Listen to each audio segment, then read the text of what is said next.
파란리본TV입니다. 다 큰 자녀 싸가지 코칭 코너입니다. 오늘은 102번째이고요. 다른 나라에서도 이런 종류의, 이런 개념의, 이런 분위기의 책이 발간되고 있다는 소식을 전해드립니다. 오늘 책 제목은 부서지는 아이들이라는 것들인데요. 사실 이 책은 제가 쓴 다 큰 자녀 싸가지 코칭, 왕이 된 자녀 싸가지 코칭, 사춘기 자녀 부모 파이팅이라는 그 책의 결과 같은 맥락을 가지고 있습니다. 과도한 아이 중심의 양육법, 이게 아이를 다 망쳤다는 그런 핵심을 담고 있죠. 이 책의 부제는요, 다정한 양육은 어떻게 아이를 망치는가, 이렇게 부제를 달고 있습니다. 그래서 모든 불편과 불안을 해결해주는 부모가 연약한 금쪽이를 만들어내고 있다라고 설명하고 있습니다. 이 책에 대해서는 원래 저자의 유튜브 강연도 있는데요. 미국 사회를 뜨겁게 달군 수석연구원의 폭로, 이렇게 되어 있습니다. 맨해튼 정책연구소 수석연구원, 완전 실패한 교육법인데 아무도 말하지 않아요, 이런 제목을 담고 있습니다. 꼭 찾아서 한번 보시기 바랍니다.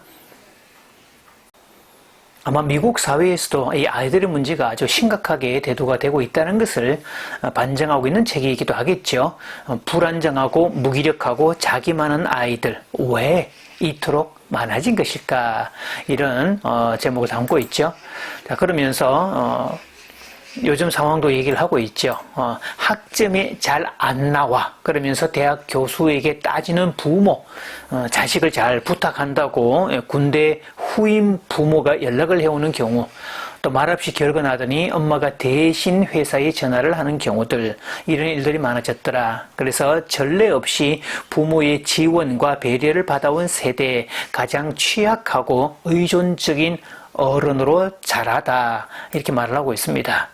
자, 그런 부분에서 내 아이만큼은 나처럼 키우지 않겠다라는 그 발상, 그런 마인드에 바탕에 두고 그 때문에 감정 존중에 우선을 둔, 감정 존중을 최우선 가치로 둔 그 육아 방식이 초래한 절망적인 결과라고 말하고 있습니다. 그러니까 아이를 잘 키우려고 했던 행동이 아이 스스로 어려움을 극복할 수 있는 회복 탄력성을 뺏어갔고 감정 조절 능력도 떨어지게 만들었다. 그래서 이제는 불편한 현실을 직시하고 앞으로 나아가야 할 방향을 보여야 할 때가 되었다. 제대로 보아야 할 때가 되었다라고 하죠. 그러니까 미국의 탐사 저널리스트이자 사회적 문제를 제기하는 작가 에비게일 슈라이어, 감정 존중 양육 다정한 부모의 허상을 파헤치다, 이렇게 설명하고 있습니다.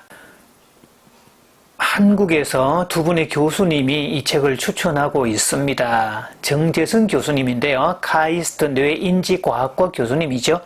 부서지는 아이들은 아이들을 위한다는 선의가 어떻게 그들의 자립을 가로막을 수 있는지를 불편하지만 진실된 시각으로 보여준다. 또 조선미 교수님인데요. 아주대학교 의과대학 정신과학교실 교수님이죠. 아이들의 감정을 존중하는 것과 아이를 성장시키는 것 사이에서 균형 잡기를 원하는 부모라면 누구든지 읽어볼 만한 책이다. 자, 그러면서 이 책에 대한 설명들을 쭉 하고 있고 어떤 우리에게 물음을 던지고 있습니다. 감정 중심 육아, 과연 아이를 위한 최선일까? 그러면서 부제를 달았습니다. 오은영 박사 대 에비게일 슈라이어, 두 육아 철학의 충돌. 요즘 부모라면 한 번쯤은 들어봤을 오은영 박사의 공감 육아, 아이의 감정을 우선시하라, 유년기의 말 한마디가 평생을 좌우한다는 그녀의 주장은 많은 부모에게 감정 공감의 중요성을 일깨워줬습니다. 하지만 여기 전혀 다른 관점을 가진 사람이 있습니다. 바로 부서지는 아이들의 저자 에비게일 슈라이어입니다. 그녀는 현대 육아가 아이들의 감정에 너무 많은 무게를 두고 있다고 경고합니다. 자, 오은영 박사는 아이가 감정적으로 힘들어할 때 최대한 공감하고 들어주는 것이 중요하다고 말합니다. 하지만 슈라이는 이렇게 묻습니다. 모든 감정을 공감하고 달래야 할까요?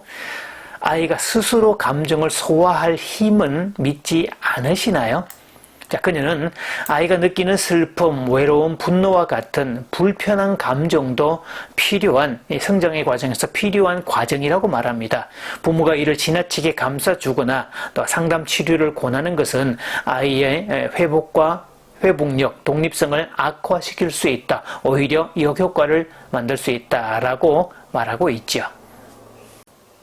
그래서 동시에 상담과 치료가 정말 필요할까라는 물음도 제기하는데요. 자, 슈라이어는 요즘 아이들이 상담과 약물 치료에 너무 쉽게 노출된다고 지적합니다. 불안을 느끼거나 친구와 갈등을 겪었다고 해서 곧바로 상담받아 볼까? 라고 말하는 문화가 아이들에게 나는 뭔가 고장났나 봐 라는 메시지를 준다는 거죠. 이러한 치료 중심 문화가 아이로 하여금 불편함을 견디지 못하게 만들고 작은 어려움도 스스로 해결하지 않고 도움만 기다리는 그런 약한 존재로 만든다는 게 슈라이의 핵심 주장이죠. 그러면 정말 진짜 문제일까 아니면 평범한 성장통일까라는 물음을 생각해 봐야 되는데요. 이 금쪽이 프로그램은 모든 행동의 문제를 치료와 개입의 대상으로 규정합니다. 하지만 슈라이에는 이렇게 묻습니다. 정말 그 아이에게 심리치료가 필요한가요? 아니면 단지 평범한 성장 과정 중 하나인가요? 현실에서 아이들은 분노하고 짜증내고 때로는 공격적인 행동도 보입니다. 그것은 자연스러운 정서 발달의 일부일 수 있습니다. 하지만 방송은 대부분의 아이들을 문제가 있는 아이로 포장하고 상담과 진단, 심리치료를 기본 코스로 제시합니다.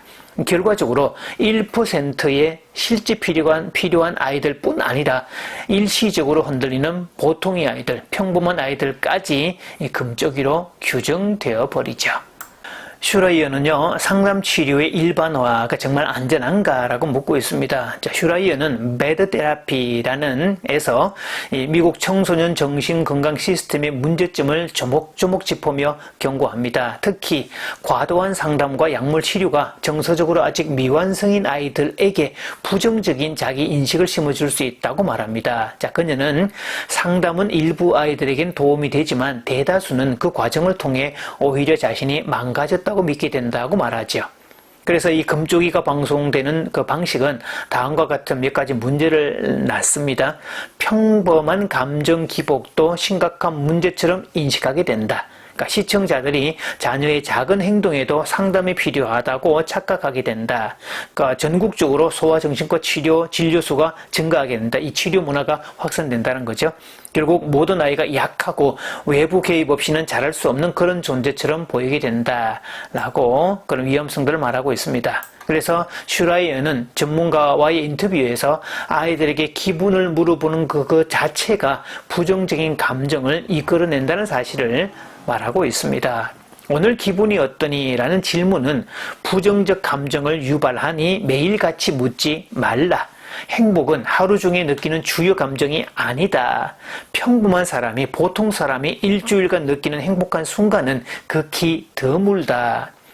감수성이 풍부하고 감정이 예민한 아이일수록 공감 유가는 그들의 감정을 증폭시켜 감정의 소용돌이 속에 빠뜨린다고 경고합니다.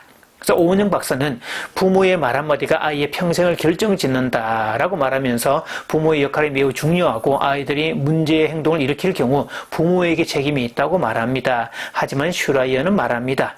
부모의 다정한 양육이 어떻게 아이를 망치는지 알려줍니다.